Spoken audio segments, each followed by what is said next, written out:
तो hello guys, welcome to ENC that is enclave nursing classes. और आज का जो लेक्चर है वो है लेक्चर 7। और आज के जो हम लेक्चर में बात करेंगे वो है एक्यूट किडनी इंजरी। ठीक है, एक्यूट किडनी इंजरी को शॉर्ट फॉर्म में हम AKI भी कहते हैं। ठीक है, एक्यूट के से किडनी, आई से इंजरी।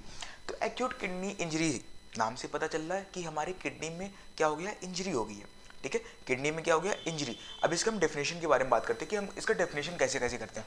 डेफिनेशन के बारे में बात करते हैं तो डेफिनेशन क्या कहता है मेरे भाई, कि rapid loss of kidney function due to nephron damage. ठीक है, किडनी इंजरी में क्या हो रहा, किडनी इंजरी में क्या हो रहा, ऐसा नहीं है कि जैसे एज लाइक ये किडनी है तो मैंने इस पर हिट किया और ये किडनी डैमेज होगी, ऐसा नहीं होता। किडनी के अंदर नेफ्रॉन होते हैं और नेफ्रॉन के अंदर जो डैमेज होता है उसको हम कहते हैं एक्यूट किडनी इंजरी। ठीक है, rapid loss of kidney function due to nephron damage. ये बहुत इंपॉर्टेंट चीज़ है मेरे भाई, ये नोटिस करना है हमें कि नेफ्रॉन के डैमेज होने की वजह से ही हम एक्यूट किडनी इंजरी कहते हैं। ठीक है, अगर नेफ्रॉन नहीं डैमेज होगा तो किडनी इंजरी हम कह ही नहीं सकते, कंडीशन ही नहीं है कि हम उसको किडनी इंजरी कहेंगे। ठीक है, तो डेफिनेशन क्या बनता है कि मेरे भाई rapid loss of kidney function due to a nephron damage causing following condition. ठीक है, अब देखो सेल इंजरी होती है, सेल में चोट लग गया तो क्या होगा, इन्फ्लेमेशन होता है। सेम एज अगर हमारी किडनी को चोट लग गया है ना, किडनी में नेफ्रॉन डैमेज हो गया तो क्या क्या कंडीशन हो सकता है, रिटेंशन ऑफ वाटर होगा, पानी का जमा हुआ, पानी का ना जमावड़ा हो रहा है तो रिटेंशन ऑफ वाटर होगा। वाटर एंड इलेक्ट्रोलाइट इम्बैलेंस होगा, इम्बैलेंस होगा। ठीक है, वाटर और इलेक्ट्रोलाइट क्या होगा, इम्बैलेंस होंगे। ये एजोटीमिया, एजोटीमिया क्या होता है मेरे भाई, कैरेटिन का लेवल बढ़ना और बन क्या होता है मतलब ब्लड यूरिया नाइट्रोजन। ठीक है, ब्लड यूरिया नाइट्रोजन का लेवल बढ़ जाता। बन का मतलब क्या होता है, ब्लड यूरिया नाइट्रोजन का लेवल इसमें बढ़ जाता। यूरीमिया एक ऐसा कंडीशन होता है जिसमें किडनी जो होती है वो ब्लड को फिल्टर नहीं कर पाती है। ठीक है, also known as end stage of kidney.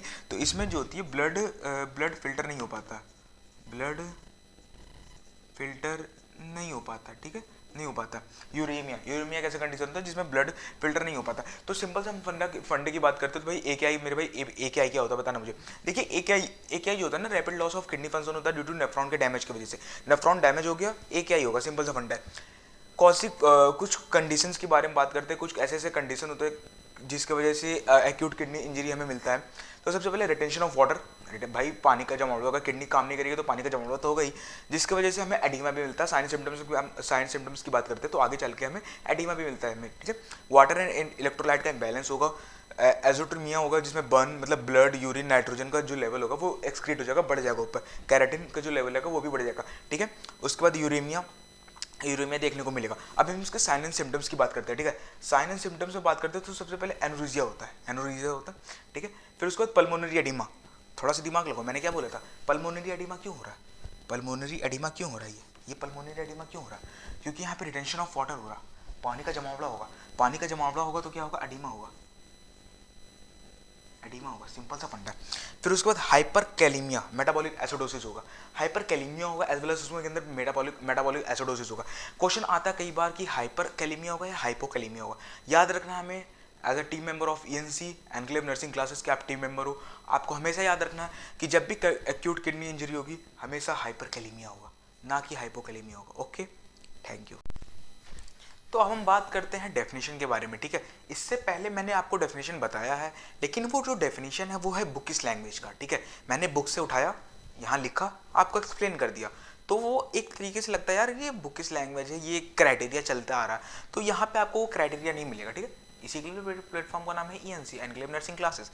तो अगर हम टेक्निकली डेफिनेशन की बात करते हैं, भाई टेक्निकली डेफिनेशन क्या कहता है एक्यूट किडनी इंजरी का। ठीक है, एक्यूट किडनी इंजरी का क्या कहता है, सबसे पहला जो है सीरम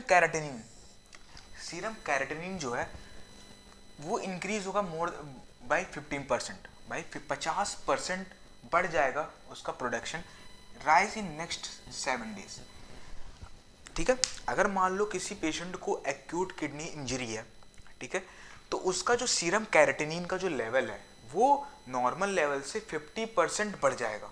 नॉर्मल लेवल से 50% बढ़ जाएगा जब हम उसका रिपोर्ट देखते हैं, KFT का रिपोर्ट देखेंगे केराटिन का, और एटलीस्ट 7 डे तक का देखेंगे, तो उसमें हमें ये लगेगा, हमें ये पता चलेगा कि जो उसकी केराटिनिन की जो वैल्यू है वो 50% बढ़ चुकी है। तब हम उसको कंसिडर करते हैं कि भाई साहब इससे जो है एक्यूट किडनी इंजरी हो चुकी है।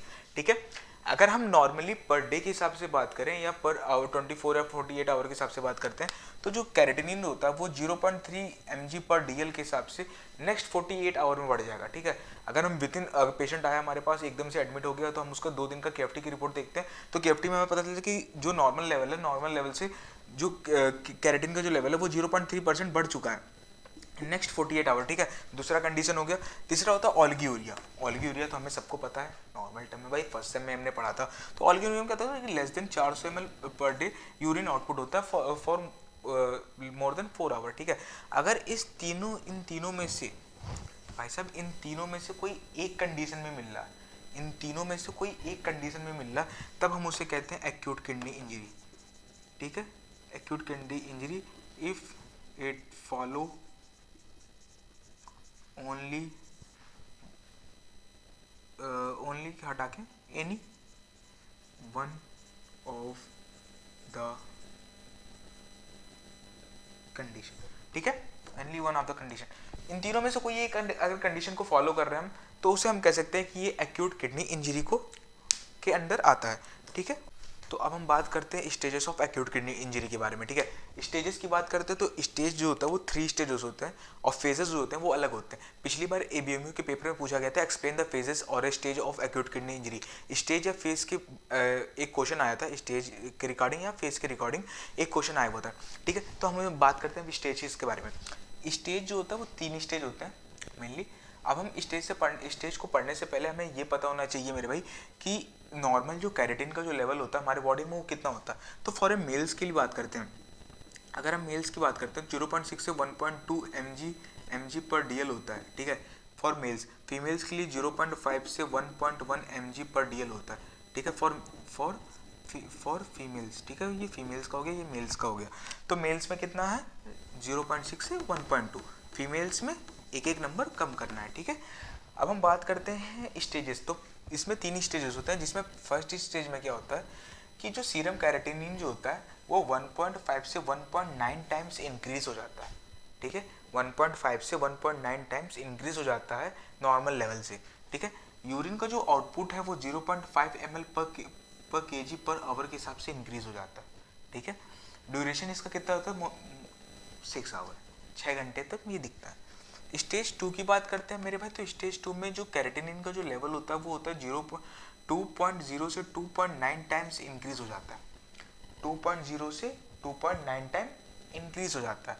ठीक है, और इसका जो ड्यूरेशन होता है वो 12 आवर के लिए होता है, और जो यूरिन आउटपुट होता है वो सेम ही होता है, सेम ऐसे ही होता है 0.5 ml पर kg पर आवर के हिसाब से इसका यूरिन आउटपुट बढ़ता है।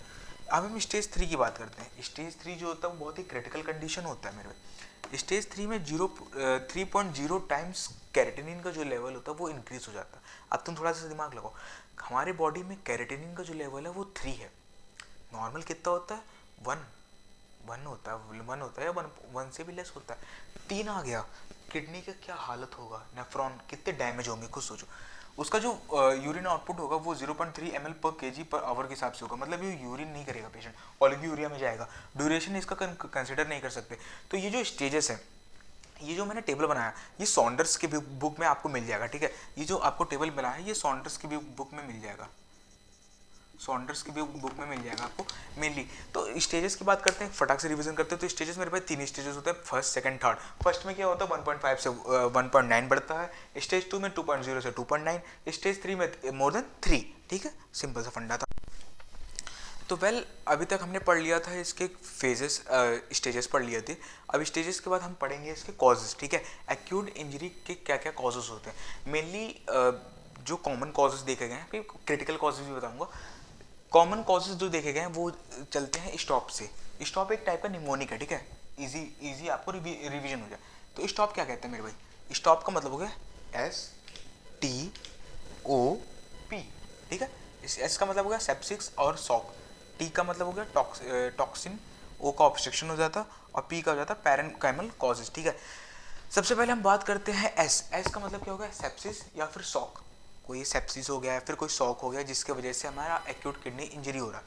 तो सेप्सिस या शॉक की बात करते हैं तो कौन सा शॉक होता है? वो मेरे भाई हाइपोवॉल्मिक शॉक होता है, ठीक है। हाइपोवॉल्मिक शॉक की वजह से क्या होता है कि एक्यूट किडनी इंजरी कॉज करता है। क्या करता है? एक्यूट किडनी इंजरी जो होता है वो कॉज होता है। एक्यूट किडनी इंजरी जो होता है वो क्या होता है? कॉज होता है। अब हाइपोवॉल्मिक शॉक में क्या क्या इंक्लूड हो जाता है? जैसे कोलेरा हो गया, मोस्टली इंडिया में देखा गया कोलेरा या फिर बर्न की वजह से एक्यूट किडनी इंजरी होती है, ठीक है। लेकिन आज का जो यूथ है, आज का जो यूथ है, जैसे जो जिम में जाते हैं, जिम वगैरह करते हैं, वो क्या करते हैं? कैरेटिन लेना शुरू करते हैं, है ना। कहते हैं कि कैरेटिन ले लो, बॉडी बन जाएगा, मसल मास एक्सक्रीट हो जाएगा, मसल टोन हो जाएगा, वो बढ़ जाएगा। ऐसा कुछ नहीं होता। कैरेटिन आप ले रहे हो, कैरेटिन की वजह से क्या होता है? एक्यूट किडनी इंजरी हो सकती है। तो कोलेरा, और इंडिया में जैसे बहुत जगह पे देखा गया कि कोलेरा और बर्न्स की वजह से जो होता है एक्यूट किडनी इंजरी के चांसेस इंक्रीज हो जाते हैं। फिर renal blood failure. Renal blood failure की वजह से रीनल जो सिस्टम वो प्रॉपर ब्लड को फिल्टर नहीं कर पा रहा, जिसकी वजह से भी एक्यूट किडनी इंजरी होता है। जीएफआर डिक्रीज होना वो भी कॉज कर सकता है हमारे एक्यूट किडनी इंजरी को। ओलिगोयूरिया, ओलिगोयूरिया का मतलब पता है कि less than 400 ml per day urine जो होता है वो होता है, उसको ओलिगोयूरिया भी तुम्हारा AKI मतलब एक्यूट किडनी इंजरी को कॉज कर सकता है। एन्यूरिया, एन्यूरिया क्या करता है? Less than 100 ml, less than 100 ml cause होगा तो जाहिर सी बात है कि जो वाटर रिटेंशन होगा हमारी बॉडी में और कॉज करेगा क्या? पल्मोनरी एडिमा को। तो ये एन्यूरिया जो होता है वो कंडीशन AKI को भी कॉज कर सकता है। पहला कंडीशन हो गया हमारा यस मतलब सेप्सिस और शॉक। और इसमें हम एक कंसिडर करते हैं सोफा स्कोर होता है, ठीक है, SOFA स्कोर जो होता है वो 2% बढ़ जाता है, ठीक है, 2% पेशेंट का बढ़ जाता है। उसके बाद हम बात करते हैं टी का मतलब क्या? टॉक्सिन। कोई ऐसा प्रोडक्ट या कोई ऐसा केमिकल जो कि टॉक्सिन होता है, ठीक है। टॉक्सिन का मतलब समझ रहे हो? टॉक्सिन का मतलब क्या हो गया? जहरीला प्रोडक्ट, है ना। या फिर कोई ऐसा ड्रग जो कि हम लेते हैं, इंटेक करते हैं तो हमारे डायरेक्ट नेफ्रॉन को डैमेज कर रहा है वो, ठीक है, टॉक्सिक इफेक्ट कर रहा है। तो टॉक्सिक इफेक्ट में क्या है? टॉक्सिन में क्या है? Drug contrasting agent. कोई ऐसा ड्रग या कोई एक ऐसा एजेंट जो कि हमारे जो कि हमारे नेफ्रॉन को डैमेज कर रहा है। इसलिए क्योंकि कॉन्ट्रास्ट इंड्यूस नेफ्रोपैथी जो कि कॉज करता है कॉन्ट्रास्ट इंड्यूस नेफ्रोपैथी को। फिर उसके बाद ओ से हो गया ऑब्स्ट्रक्शन। ऑब्स्ट्रक्शन मतलब रुकावट, सिंपल सा बंदा। ऑब्स्ट्रक्शन क्यों होता है? पोस्ट रीनल कॉजेज की वजह से। प्री नहीं बता रहा मेरे भाई, प्री नहीं है, पोस्ट की बात कर रहा। पोस्ट में क्या क्या आ जाता है? BPH हो गया, बिनाइन प्रोस्टेट हाइपोफ्लेक्सिया हो गया, या फिर स्टोन हो गया। ये दोनों क्या करते हैं मेरे भाई? मेनली जो ये दोनों कॉज क्या करते हैं? हमारे एक्यूट किडनी इंजरी को कॉज करते हैं। फिर उसके बाद हम बात करते हैं पी का मतलब क्या होता है? पैरेनकाइमल कॉजेज। पैरेनकाइमल कॉजेज का मतलब हो गया पोस्ट स्ट्रेप्टोकोकल ग्रैनुलोनेफ्राइटिस। फिर से पढ़ेंगे, post streptococcal glomerulus nephritis condition होता है जिसमें नेफ्रॉन जो होता है वो उनमें इन्फ्लेमेशन हो जाता है, that is also known as parenchymal causes, ठीक है। तो ये एक ऐसा कंडीशन हो गया जैसे हम कहते हैं स्टॉप का मतलब हो गया, फिर से हम रिवीजन करेंगे। एस का मतलब होता है मेरे भाई सेप्सिस, एस का मतलब हो गया सेप्सिस और शॉक, टी का मतलब होता है टॉक्सिन, टी का मतलब हो गया टॉक्सिन, ओ का मतलब हो गया ऑब्स्ट्रक्शन और पी का मतलब हो गया पैरेनकाइमल कॉजेज। सिंपल सा फंडा, अगर कॉजेज पूछा तो ये 4 चीजें याद रखना, STOP, एस से हो गया सेप्सिस या फिर शॉक, टी से टॉक्सिन की वजह से होता है, ओ का मतलब ऑब्स्ट्रक्शन की वजह से होता है और पी का मतलब होता है पैरेनकाइमल सेल्स की वजह से। 2 मिनट दूंगा, आप लोग इसका एक स्क्रीनशॉट ले लो जल्दी से, ठीक है।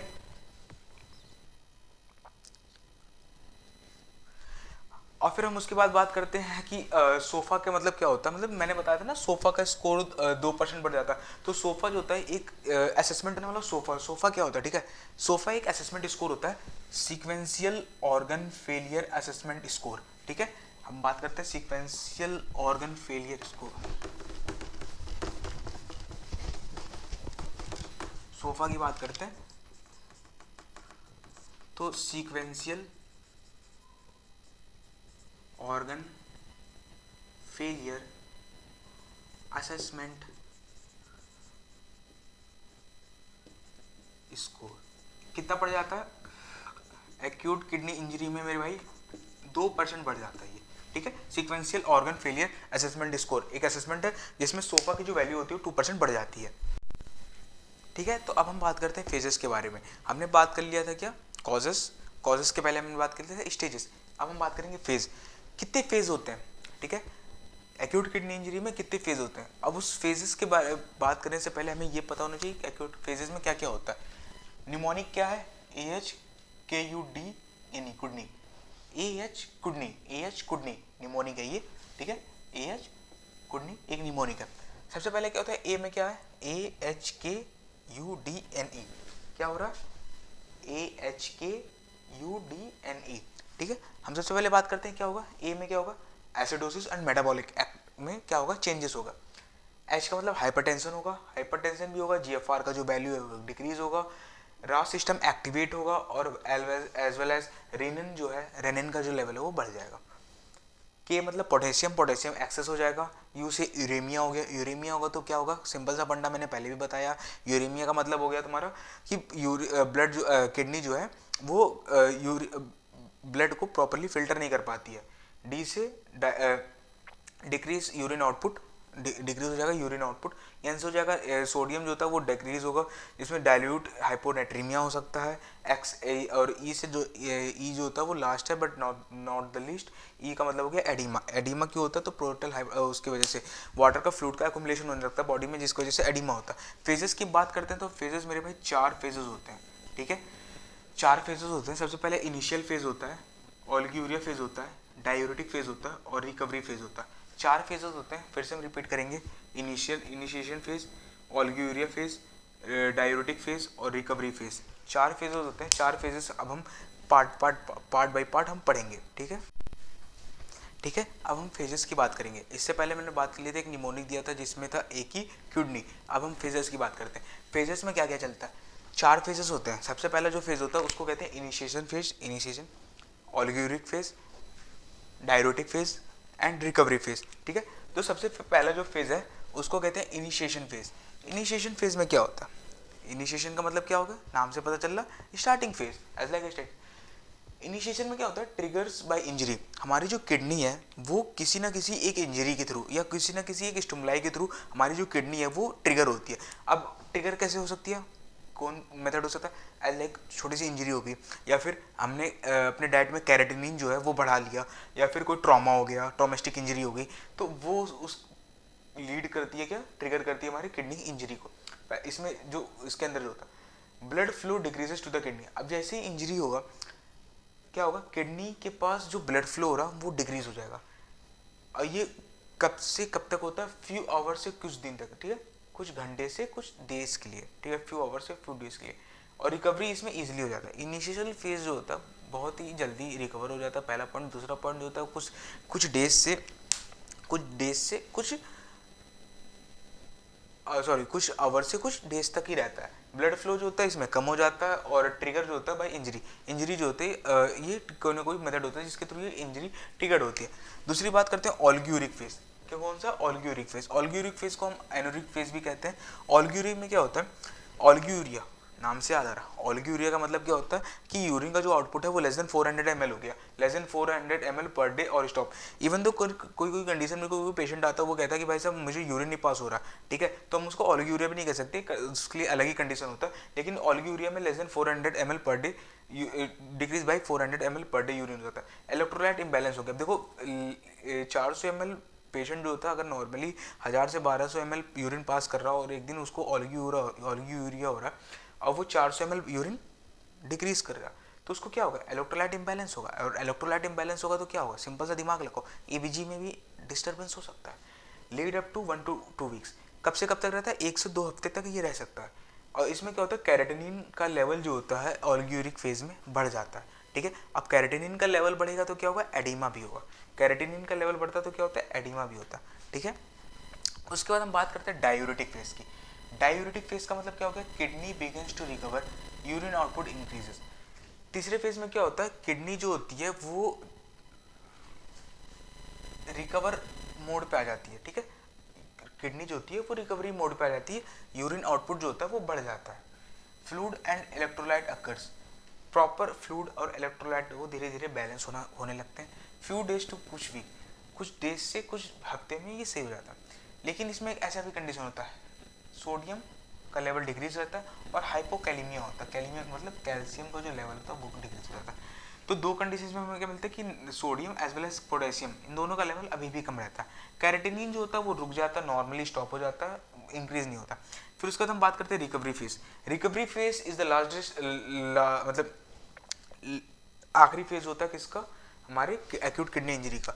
तो रिकवरी फेज में क्या होता है कि जीएफआर जो होता है वो come back to the normal GFR जो होता है वो अपने नॉर्मल पोजीशन पे आ जाता है, नॉर्मल कम बैक कर जाता है एंड कैन टेक। और ये जो रिकवरी फेज होता है, रिकवरी फेज देखो बहुत सारे बुक में अलग अलग वेरिएशन दिए जाते हैं, लेकिन अकॉर्डिंग टू अगर हम सॉन्डर्स को फॉलो करते हैं, सॉन्डर्स की बुक को, तो उसमें बताया गया कि 1 से 2 साल तक लग जाता है उस एक्यूट किडनी इंजरी को रिकवर होने में।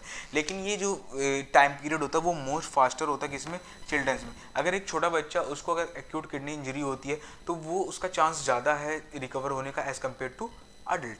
ठीक है, तो 4 फेजेस होते हैं। एक बार हम फिर से विद इन 1 मिनट में रिवीजन करते हैं, ठीक है, सुपर फास्ट टाइप का रिवीजन। सबसे पहले क्या है, इनिशिएशन स्टेज, दूसरा ओलिगोरिया, तीसरा क्या होता है तुम्हारा डायूरेटिक, और चौथा क्या होता है रिकवरी। ठीक है, इनिशिएशन में क्या होता है कि मेरे भाई ट्रिगर होगा, इंजरी लगेगा तो क्या होगा, ब्लड फ्लो डिक्रीज होगा तो क्या कुछ समय के लिए या कुछ दिन से कुछ घंटे से कुछ दिन के लिए हमें दिक्कत होगा और रिकवरी होगा जल्दी।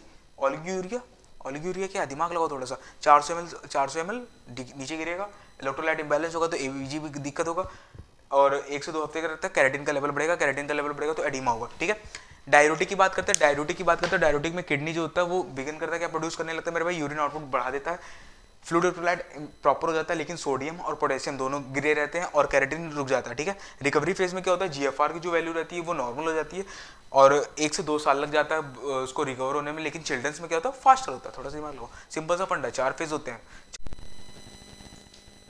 तो वेल गाइस, इससे पहले हमने पढ़ लिया था फेजेस। ठीक है, अब हम बात करने वाले हैं नर्सिंग इंटरवेंशन की। हम क्या क्या असिस्ट करेंगे as a patient, as a nurse हम क्या क्या असिस्ट करेंगे पेशेंट के अंदर। तो सबसे पहला जो हमें असिस्ट करना होता है वो होता है वाइटल इसलिए असिस्ट करेंगे क्योंकि पेशेंट के अंदर एरिथीमिया होने के चांसेस हाई होते हैं, और टेम्परेचर हम इसलिए असिस्ट करेंगे क्योंकि पेशेंट के अंदर क्या होने के चांसेस हाई होते हैं भाई, इन्फेक्शन होने के चांसेस हाई होते हैं। क्योंकि थोड़ा सा दिमाग लगाओ, उसको क्या हो रखा है, AKI एक्यूट किडनी इंजरी हो रखी है। एक्यूट किडनी इंजरी की वजह से क्या हो सकता है, उसको इन्फेक्शन भी हो सकता है। अब किडनी इंजर्ड है तो क्या हो सकता है, एरिथीमिया भी हो सकता है। तो हमें क्या क्या असिस्ट करना है, टेम्परेचर एज वेल एज उसके वाइटल्स। ठीक है, पहला पॉइंट। दूसरा पॉइंट होता है कि यूरिन का जो उसका आउटपुट है पर आवरली, 1 आवर में वो कितना यूरिन आउटपुट क्रिएट कर रहा है वो हमें नोट करना है, एज वेल एज यूरिन का क्या कलर है ये भी हमें नोट करना है। तो 2 पॉइंट बनता है, सबसे पहला एक कलर हो गया, दूसरा होता है हमारा यूरिन का जो आउटपुट होता है। तो 2 कंडीशन होता है, एक आउटपुट, दूसरा कलर, हमें दोनों को अपने डॉक्यूमेंट में नोट करना है। तीसरा होता है कि जो पेशेंट का जो वेट है वो डेली 0.25 से 0.5 kg, 0.25 से 0.5 kg डेली उसका वेट बढ़ेगा। ठीक है, पेशेंट आए हमारे पास और AKI का पेशेंट है। ठीक है, तो AKI में क्या होता है, नेफ्रॉन डैमेज होते हैं। नेफ्रॉन डैमेज होगा तो क्या होगा, थोड़ा सा दिमाग लगाओ, नेफ्रॉन डैमेज होगा तो क्या होगा, प्रॉपर ब्लड फिल्टर नहीं करेगा, ब्लड फिल्टर नहीं करेगा तो वाटर क्या होगा, वाटर हमारी बॉडी में इकट्ठा होगा, इकट्ठे के सेंस क्या होगा, एडिमा होगा। तो क्या हो रहा है हमारी बॉडी में, एक टेक्निकल टर्म में बोले तो वाटर का रिटेंशन हो रहा है। ठीक है, तो वाटर के रिटेंशन की वजह से पेशेंट का जो वेट है वो बढ़ेगा। वाटर के रिटेंशन की वजह से पेशेंट का जो वेट है वो बढ़ेगा। अब बढ़ेगा तो कितना बढ़ेगा भाई, 0.5 से 0.5 0.25 से 0.5 kg के बीच में वेट जो है पेशेंट का वो बढ़ेगा, इंक्रीज होगा। तीसरा कंडीशन आता है कि हमें डॉक्यूमेंट करना है पेशेंट का ABG, आर्टेरियल ब्लड गैसेज जो होता है, इलेक्ट्रोलाइट, ठीक है, और KFT। इलेक्ट्रोलाइट में भी हमें मेनली नोटिस करना है sodium as well as potassium, क्योंकि पेशेंट के अंदर हाइपरकैलेमिया हो सकता है, इस वजह से हमें पेशेंट को जो है मॉनिटर करना वो है पोटेशियम और सोडियम। ठीक है, डॉक्यूमेंट करना। मॉनिटर CNS लेवल, CNS का मतलब सेंट्रल नर्वस सिस्टम का जो लेवल होता है उसको मॉनिटर करना, क्योंकि पेशेंट जो है वो कभी कभी कॉन्शियस है या नहीं है, अनकॉन्शियस हो गया, सेमी कॉन्शियस में है, उसके लिए हमें CNS का लेवल भी मॉनिटर करना है। मॉनिटर करना है lungs for crepitation due to volume overload. ठीक है, अब पेशेंट के अंदर क्या है, वाटर का रिटेंशन है, वाटर का रिटेंशन होने की वजह से क्या हो सकता है, वॉल्यूम का ओवरलोड हो रहा है। तो वॉल्यूम का ओवरलोड होने की वजह से क्या होता है, क्रीपिटेशन होता है। क्रीपिटेशन का मतलब क्या होता है, क्रैकल साउंड। ठीक है, क्या होता है, क्रैकल्स साउंड। ठीक है, क्रीपिटेशन। तो हमें ये भी एज ए नर्स हमें ये भी मॉनिटर करना है कि क्या पेशेंट के अंदर क्रैकल साउंड हमें सुनाई दे रहे हैं। अगर सुनाई दे रहे हैं तो हम फर्दर डॉक्टर को हम जाके बताएंगे। ठीक है, तो ये हो गया हमारा नर्सिंग इंटरवेंशन। तो वेल अब हम बात करते हैं डाइट मॉडिफिकेशन की। ठीक है, हमने अभी तक बात कर लिया कि क्या क्या रिस्क हो गए, क्या क्या फेजेस होते हैं, क्या क्या हमने नर्सिंग इंटरवेंशन कर लिया। अब हम बात करते हैं डाइट मॉडिफिकेशन की। हमारे पास पेशेंट आया, पेशेंट अनएडुकेटेड है, ठीक है, पढ़ा लिखा नहीं है, 5वीं फेल है, मान सकते हैं।